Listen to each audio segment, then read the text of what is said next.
So this program actually came about when I was at the Palo Alto City Library. I was the community engagement outreach librarian there.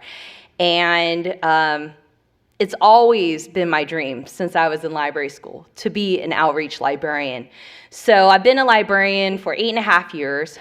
Year 4 of being a children's librarian, I actually went up to my boss and I said, hey, you know what?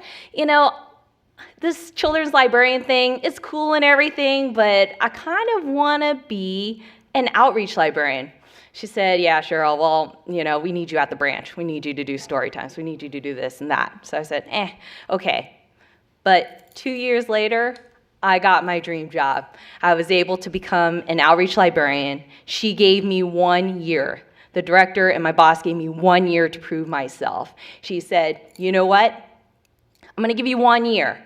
Prove yourself that you can be an outreach librarian, and we'll keep this not as a pilot program, but we'll keep this as an ongoing program.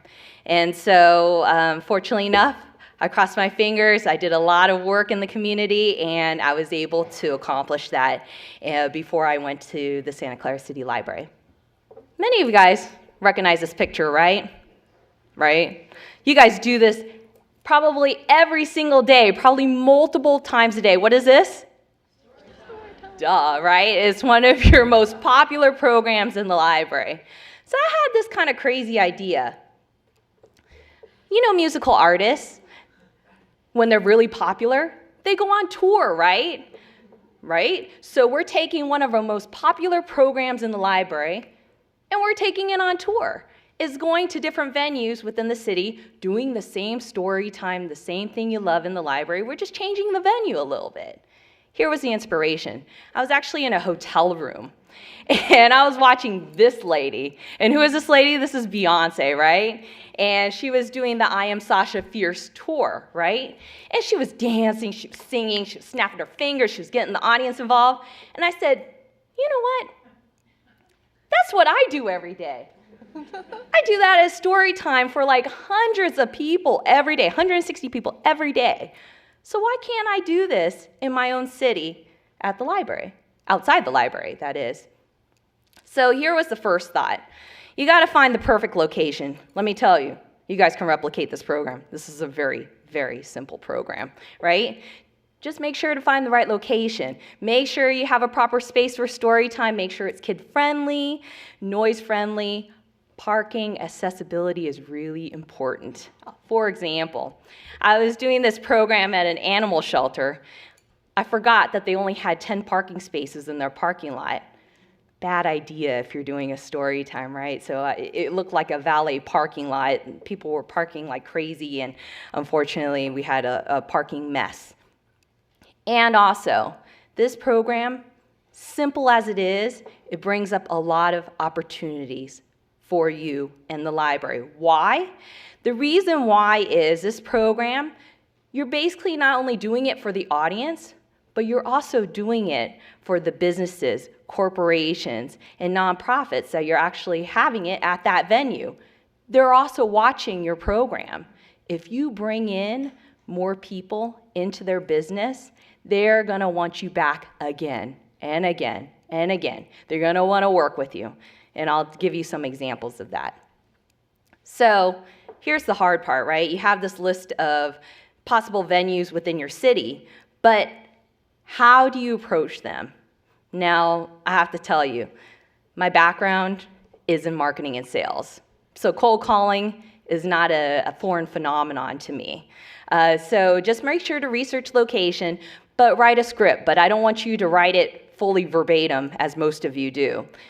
Do it bullet points, because then you'll sound more authentic, right?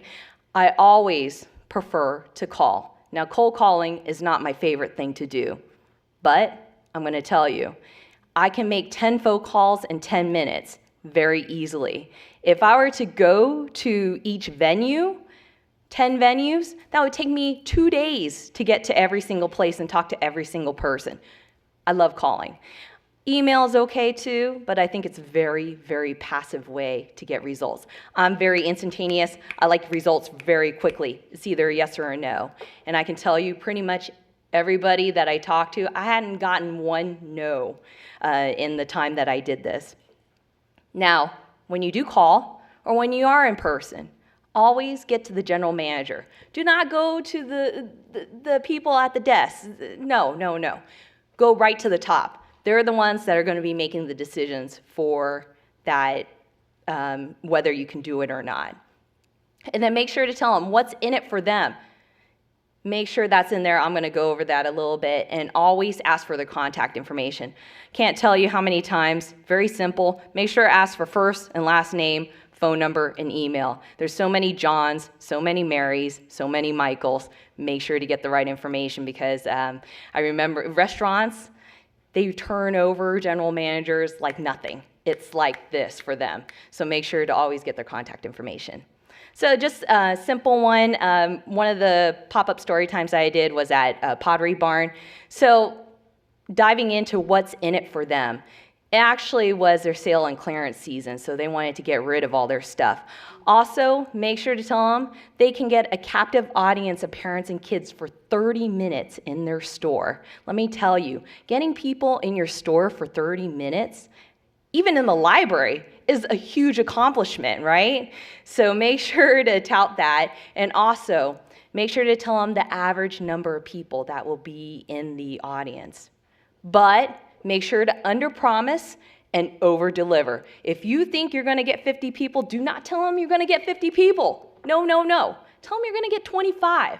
Then when you get 50, they're going to be like, oh my gosh, Cheryl, wow, this was great. Again, underpromise, overdeliver. Marketing and advertising. I have to tell you something, a little secret about myself. I know you guys are probably going to hate me. I don't like flyers. I don't like to do them at all. I think they're kind of not a waste of time, but I'm kind of quick and fast. I like to do email blasts instead.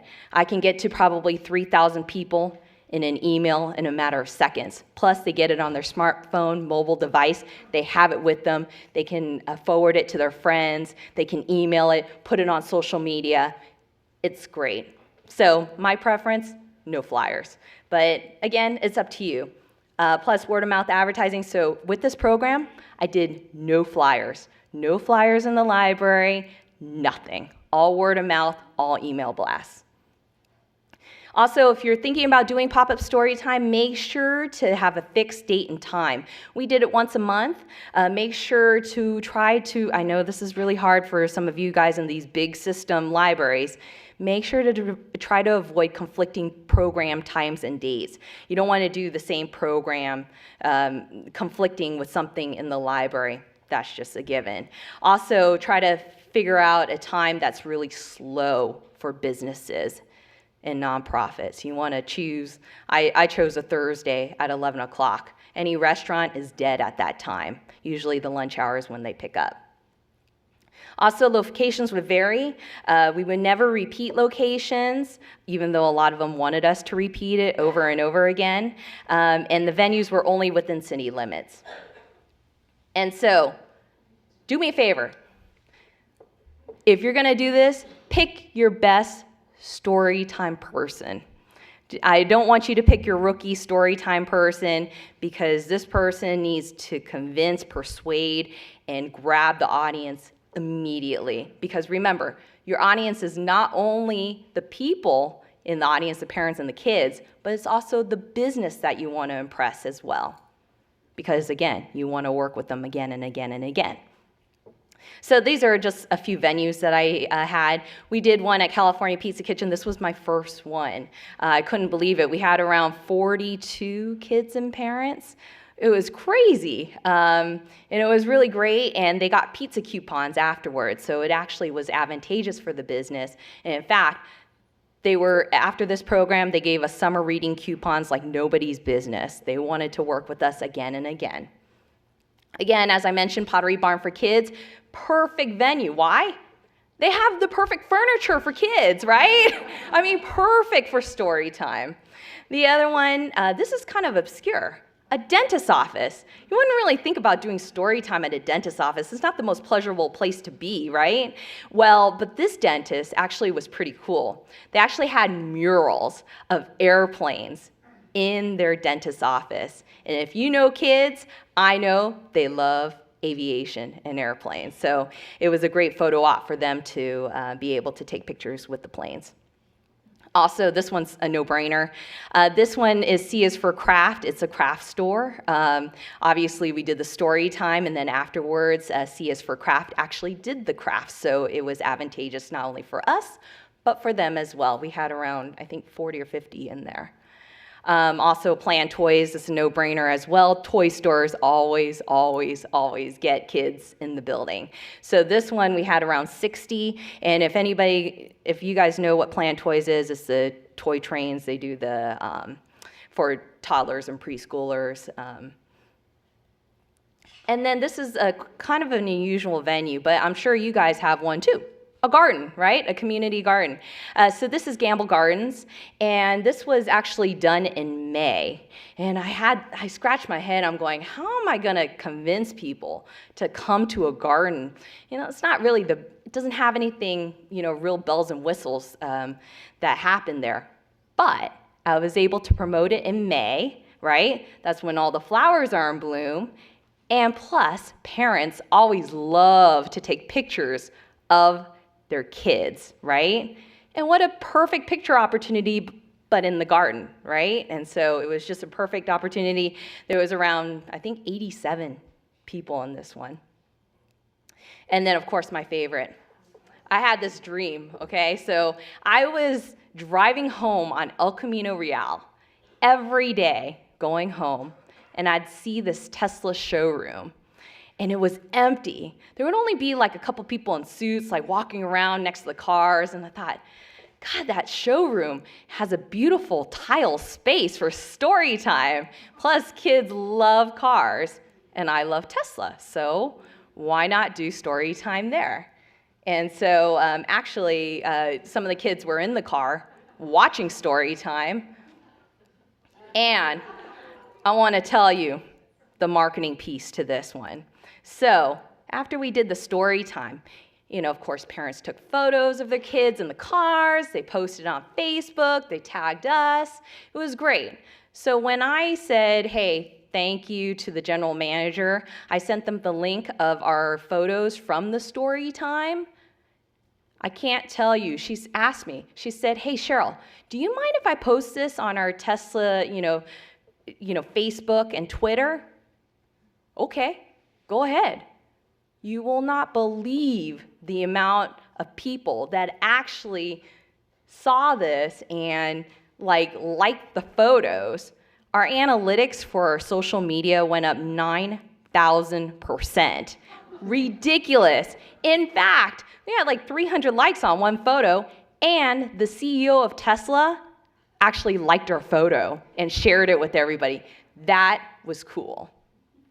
So, again, after the story time, you want to thank the general manager or the person who brought you there, right? Post all the photos, share it with them, because again, like the Tesla showroom, it could really drive up your social media analytics. This is the one for Gamble Gardens as well. We posted immediately after the story time is done, probably like a day or so after, or maybe a few hours afterwards as well. Plus, parents and kids love seeing photos of themselves. So these are some of the corporate partners that we worked with. As I mentioned before, we try to spread it out within the city of Palo Alto. And then, so once you do one, how do you sustain it? So it's what I call rinse and repeat. Do the same thing over and over and over again. And I'm telling you, you will have people reaching out to you, getting you to come to their business. In fact, I have a story for that. There was a startup in Palo Alto called Tangible Play. And with any startups, you know, these young kids, you know, in this like small space, and they're on their computers, and there's wires there. And the one founder wanted me to do pop-up story time at their startup. And I'm going, I don't know about this. There's all these wires there, people laying on the floor. You know, they did have a couch, but it wasn't conducive to a pop-up story time. However, They did show me their product, and I thought of another program for them that was actually very successful. It's called Happy Hour. I won't talk about that now, but I'll talk about that maybe some other time if you want to talk about it. So I did around 10 pop-up story times with over 500 attendees. So that's an average of around 50 people per story time. And it allowed us to gain a wider audience within the community, and it cultivated more partnerships for us at the library. Again, like the tangible play. Tesla actually wanted us to do it again immediately afterwards. I had to turn them down. We said next time, next year. But here's my big goal. As I told you, I am in Santa Clara now. I drive by this place every single day. I am a huge Niner fan. Go Niners. Yesterday was a big win. And when I get my branch in order and when I get everything taken care of, again, I'm at a new branch here. We've been only open 2 months, so I got to get all the operations streamlined. But once that's done, you bet I'll be doing pop-up story time here first. So if you need anything from me, here's my contact information. Hopefully, I'd love to talk to you about it. Thank you.